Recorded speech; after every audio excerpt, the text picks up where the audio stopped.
Bonjour, Florent pour RVS, je suis avec Brigitte, nous sommes à Menucourt. Alors qu'est-ce qui se passe à Menucourt, Brigitte, aujourd'hui?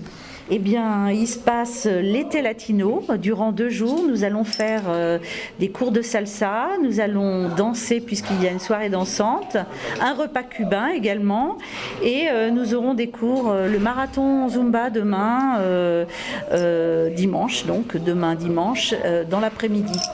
Et ce soir, pendant la soirée dansante, nous aurons également un cours de bachata qui sera réalisé par le professeur Léo Hernandez. Voilà ce qui va se passer à Menucourt. C'est pourtant une petite ville, mais ça bouge. On a eu les journées Dias Vecinos également, au mois de février. Effectivement, nous avons eu les Dias Vecinos au mois de février qui ont bien marché, qui ont bien fait bouger la population de Menucourt et des environs. Et puis bon, c'est quand même une manifestation originale basée sur l'esprit cubain avec les danses latino bien sûr et puis l'ambiance festive de Cuba bien entendu. Et voilà, donc c'était très sympa et on espère renouveler cette expérience l'année prochaine, bien sûr. Et comment a généré cette idée de lancer des journées thématiques purement sur la musique latine? Alors déjà, nous sommes des passionnés de danse latino.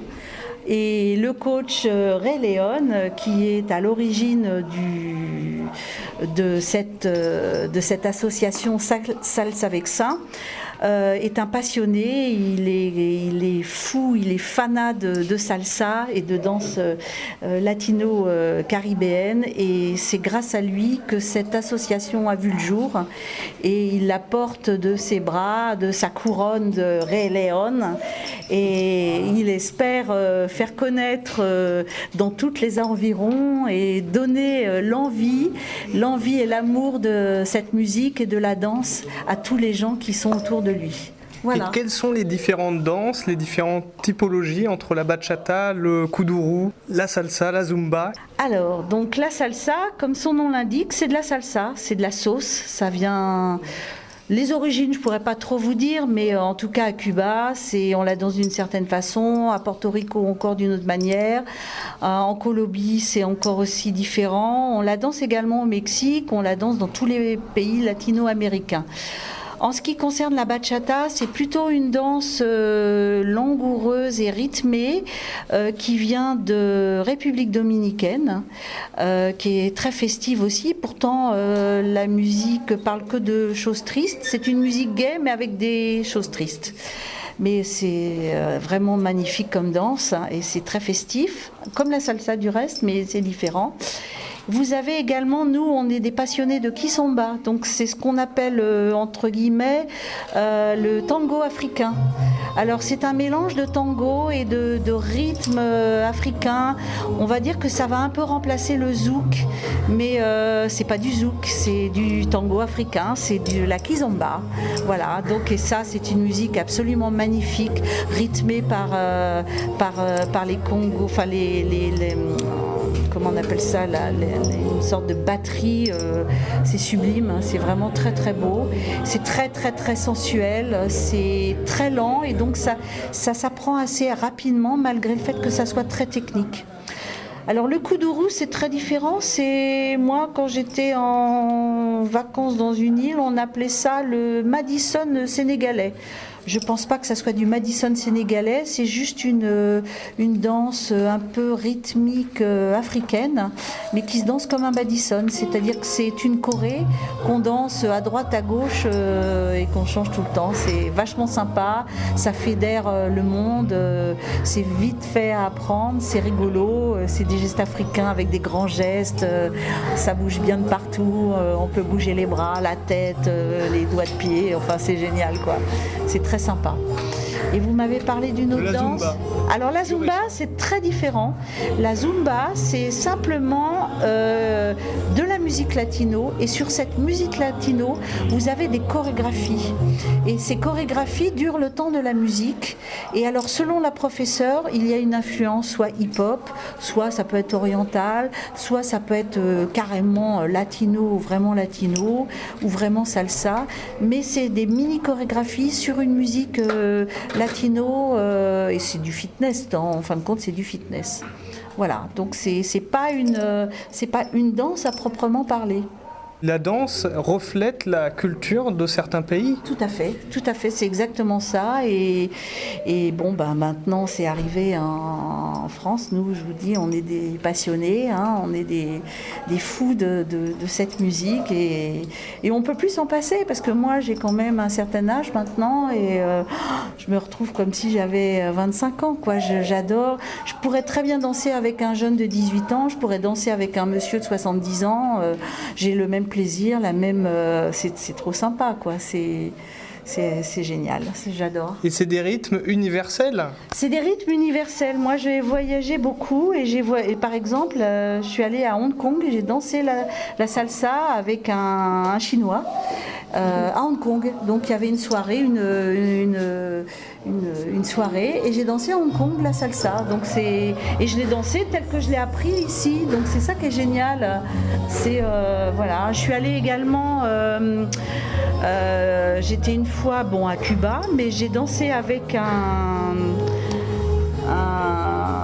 gars du Canada. Il y avait également un gars là où on danse le tango, c'est un Argentin. C'était génial. Donc on peut danser vraiment cette danse un peu partout. C'est fabuleux, quoi. C'est magnifique.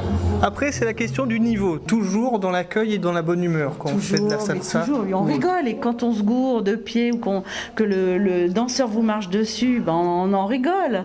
Et voilà, quoi. C'est ça qui est drôle dans la salsa. C'est pour ça que ça s'appelle la salsa. C'est de la sauce où on fait un mix de toutes sortes de choses. Et voilà, et on s'amuse. Et puis voilà, il marche sur le pied. Voilà, c'est pas bien grave. Hein. On rigole. Et sur RVVS, nous avons une spécialiste salsa, c'est Rosie.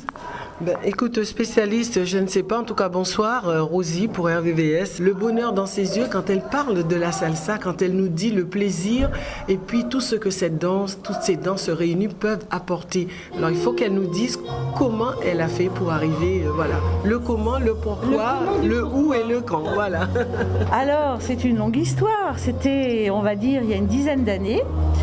Je faisais de la danse de salon avec un super prof très connu d'ailleurs, qui a été vice-champion de France, qui fait maintenant essentiellement des concours et qui est juge officiel international. Et donc je me suis aperçue en faisant de la danse de salon que j'aimais beaucoup les danses latino-américaines déjà, mais qu'en danse de salon, on ne pouvait danser qu'avec qu'avec son propre partenaire. On ne pouvait pas, si vous voulez, danser avec un tas de gens. Parce qu'on apprend dans une école à danser de telle façon, le quick step, le jive, le foxtrot, la rumba, etc. Et donc, ça m'a beaucoup frustrée de me dire qu'il fallait que je conserve toujours le même danseur. Et donc, je me suis renseignée et il se trouve que dans la région, il y avait une école de danse qui organisait un concert salsa sur Cergy et qui donnait 2 cours avant ce grand concert pour initier les gens à la salsa. Donc j'y suis allée. Et alors là, je peux le dire comme les jeunes le disent, j'ai kiffé, voilà. Et j'ai donc tout de suite adhéré. Je me suis dit, la danse de salon, c'est terminé pour moi, ça sera la salsa dorénavant. Et donc à la rentrée, je me suis inscrite à la salsa et c'est là que j'ai rencontré Louange, qui lui en avait fait avec le même professeur, mais dans le cadre d'une salle de sport. Et donc on a commencé notre voilà, et c'est parti. Donc voilà, et ça perdure. Et ça perdure surtout. Voilà, donc c'est comme ça que c'est arrivé. Et ça fait 10 ans. C'est en 2003, donc ça fait 10 ans. Non, mais grand c'est enfant. génial. Mais c'est voilà. naturel chez moi, c'est Voilà, comme puis ça. c'est contagieux. Hein, C'est contagieux, c'est oui, contagieux, oui, je tout à vous fait. assure. Moi, je suis infirmière dans la vie. Je dis toujours aux gens, si vous voulez, si tout va mal, je vous fais une piqûre de salsa. Et vous allez voir, ça va aller Tout beaucoup ira mieux. mieux. Tout ira mieux. Ben oui, c'est pas comme on dit aux Antilles, Zoukla c'est le médicament noni. Oui. C'est ce qu'on dit aux Antilles. Et ben donc c'est exactement la même chose, hein, mais version latine. Merci Brigitte. Pour en revenir à Salsa Vexin, beaucoup de gens aiment la salsa et on peut être fier que le Vexin ait un point d'entrée pour pouvoir développer ce genre de danse, parce qu'on n'a pas besoin d'aller sur Paris, la capitale, forcément, pour pouvoir profiter de la salsa. Ça, c'est bon à signaler d'un point de vue local. Oui, c'est exactement ça. Comme nous étions des passionnés, on s'est dit que bon, plutôt que de parler de notre ville, ça serait peut-être plus sympa, comme notre ville est à côté de la campagne, de véhiculer le sigle du Vexin. Ça pourrait regrouper effectivement plusieurs communes qui se sentiraient proches du Vexin, même si on était un peu excentré. Et c'est pour cette raison qu'on a nommé notre association Salsa Vexin. Et en fait, on ne le regrette pas parce qu'on a quand même été invité à plusieurs reprises dans des manifestations justement qui concernent le Vexin. Voilà. 2 axes, donner une image positive, et la deuxième, c'est le local autour de la musique latine. Bien sûr, la musique latine et afro-caribéenne, bien entendu, qu'on peut mettre dans le même... dans la même sauce, voilà, dans le même pot. Merci beaucoup pour cette interview. De rien, je vous remercie, c'est moi, avec grand plaisir.